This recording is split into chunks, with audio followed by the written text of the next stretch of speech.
Sempat berada di titik terendah, Marshanda sempat membuat surat perpisahan berjudul Let Me Go. Seperti yang diketahui, artis Marshanda memang telah diagnosa dengan penyakit mental. Ia adalah salah satu orang yang mengidap bipolar. Karena sakitnya itu, ia mengaku pernah berada pada fase terburuk, namun ia tidak sampai berpikir untuk mengakhiri hidupnya.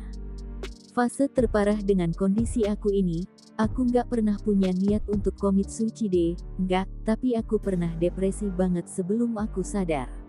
Kayak, kalau tuh seharusnya udah stop, jangan maksain dan lo minta naikin dosis sekarang juga. Telepon psikiater lo, ujar Marshanda dilansir dari YouTube Uyakuya TV, Senin tanggal 30 Mei tahun 2022. Lantas, ia pun menulis sebuah surat yang berjudul, Let Me Go, dan tak berpikiran untuk ingin mengirimnya ke siapapun. Terus aku sempat ada di satu poin yang aku tulis surat, judulnya, Let Me Go. Tadinya aku mikir nggak mau dikirim ke siapa-siapa.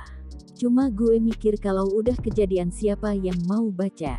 Orang pesannya ada di note HP gue doang ke lock pula, jelas Marshanda. Akhirnya ia pun memutuskan mengirim surat itu kepada adiknya via email. Setelahnya, ia pun berharap ada suatu keajaiban yang terjadi pada dirinya. Aku kirim ke adikku lewat email soalnya kan bisa aku pending. Mikir-mikir dulu gitu, 6 bulan lagi deh. Ketika aku ada di titik terendah itu, ini nauzubillah min zalik, tapi kalau memang takdir ya di luar kuasaku juga, pada waktu itu aku berharap ada something yang terjadi sama aku, bebernya. Marshanda sendiri mengakui kalau dirinya merasa lega setelah menulis surat tersebut, sebab bagi orang yang mengalami depresi seperti dirinya hidup memang selalu sakit. Bahkan ia menganggap, kematian adalah rezeki yang paling ditunggu. Setelah nulis itu, rasanya damai waktu itu. Jadi ketika orang depresi banget, ngerasa hidup tuh rasanya sakit aja. Kematian, kalau dikasih rezeki kematian sama Allah, kematian itu rezeki yang aku tunggu-tunggu. Dan itu akan memberikan aku jalan keluar dari hidup yang judulnya sakit setiap hari, ungkap Marshanda. Di acara itu, secara terbuka ia pun membacakan surat yang ditulisnya dalam bahasa Inggris.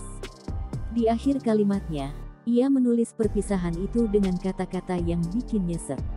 Tersenyumlah dan lepaskan aku, kamu akan merindukanku tapi ingat kalau aku baik-baik saja. Aku ada di tempatku, tempat yang paling indah sekali, tandas Marshanda.